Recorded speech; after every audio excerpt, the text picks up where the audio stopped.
Hola, ¿cómo están? En esta oportunidad vamos a ver nociones básicas de cómo trabajar operaciones en una hoja de cálculo. Excel respeta todo lo que hemos aprendido hasta ahora, por ejemplo, en el colegio, en la universidad o donde hayamos estudiado algo de matemáticas. Las reglas son las mismas, de acuerdo con respecto al uso de los operadores, al uso de los paréntesis. ¿Ok? Por ejemplo, si tenemos dos valores, valor 1, valor 2, y queremos hacer algunas operaciones. Por ejemplo, si queremos sumar, simplemente elegimos ambas celdas con el operador suma y tenemos la suma. Si queremos hacer una resta, puedo restar este número menos el anterior y me va a salir un número negativo. Si lo hago al revés, 20 menos 10, me saldrá un número positivo.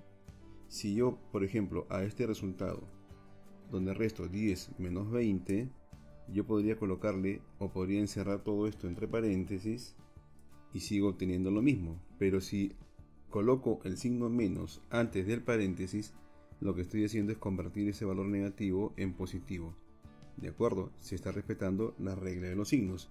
De la misma manera, yo podría multiplicar menos 1 por todo lo que está entre paréntesis y me va a dar lo mismo. O poner el menos 1 después. Por ejemplo, miren, si tenemos aquí este resultado y lo multiplico por menos 1, tenemos este mismo resultado. Incluso podríamos colocar este menos 1 entre paréntesis y tenemos esta misma respuesta. ¿De acuerdo? Aquí estamos usando, por ejemplo, el operador multiplicación. Algo más que podemos hacer, por ejemplo, es dividir este número entre el de abajo. ¿De acuerdo? Y me sale este resultado. Pero imagínense que yo quiero dividir el número de arriba entre la suma de los dos números. Alguien haría algo así, miren. Divido este número entre la suma de este número más el número de abajo. A simple vista, bien, y esto también es un error que se comete mucho en los inicios cuando aprendemos matemáticas, a simple vista estaríamos dividiendo el valor 1 entre la suma de los dos valores. Pero como ustedes se pueden dar cuenta, acá lo que va a suceder es que esta operación se va a dividir en dos. Primero se va a hacer esta parte hasta el signo más y luego la última parte. Por lo tanto, C2 entre C2 es igual a 1 más C3, me va a salir 21 como respuesta. Si nosotros queremos que esto funcione correctamente de acuerdo a lo que estamos proponiendo, entonces deberíamos colocar entre paréntesis la parte de abajo.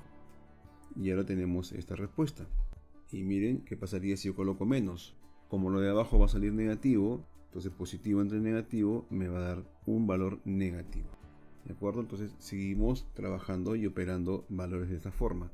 Ahora, ¿qué pasaría si yo sumo, por ejemplo, este número más este de acá? Y luego quiero la suma de este número pero elevado. Voy a elevarlo a la potencia 2. Por ejemplo, voy a usar una función que es la función potencia. Me pide el número, coma 2, quiere decir que lo estoy elevando a la potencia 2. ¿Qué es lo que tengo aquí? Tengo este número sumado, valor 1 con valor 2, lo voy a sumar con la potencia del valor 2. Entonces, de acuerdo a lo que sabemos, lo primero que se va a ejecutar es la potencia y luego las sumas. En este caso no hay ningún problema, porque podrían ser todo independiente ya que son sumandos en una operación. Veamos, y nos sale este valor, porque sería 10 más 20 que es 30 y 20 al cuadrado que es 400 que sería 430. Pero ¿qué ocurre si nosotros tenemos algo así? Por ejemplo, vamos a ver, voy a multiplicar, miren, la resta de estos dos datos. Miren, ¿qué estoy haciendo aquí? Vamos a quitar el operador porque quede solamente uno. Aquí estoy multiplicando la diferencia entre C3 menos la potencia de C3 al cuadrado. Entonces, esto se puede resolver de muchas formas. Esto podría ser así. C2, ¿cuánto es? Es 10. Esto significaría que yo estaría multiplicando posiblemente 10 por C3 que es 20 y estaría restando la potencia que es 400. Alguien podría interpretarlo de esa manera si no conoce cómo funcionan los paréntesis y cuáles son las reglas de orden. Las reglas de orden sabemos que primero se ejecuta la potencia, por ejemplo, potencia raíz, luego se ejecuta lo que es la multiplicación y división y finalmente se ejecutan las sumas o restas. Pero si lo hacemos de esta manera, alguien podría pensar que lo puede hacer de esta forma y sale un valor totalmente distorsionado.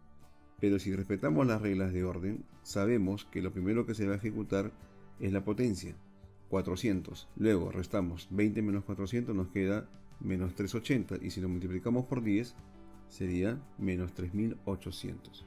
¿Por qué ocurrió esto? Porque las reglas de acuerdo, que conocemos y hemos aprendido, se siguen respetando en una hoja de cálculo. Entonces, si tenemos claras las matemáticas, no tendremos ningún problema en ejecutarlo dentro de Excel. Lo mismo que sabíamos, acá se va a hacer sin ningún problema. Muy bien, nos vemos en los siguientes videos.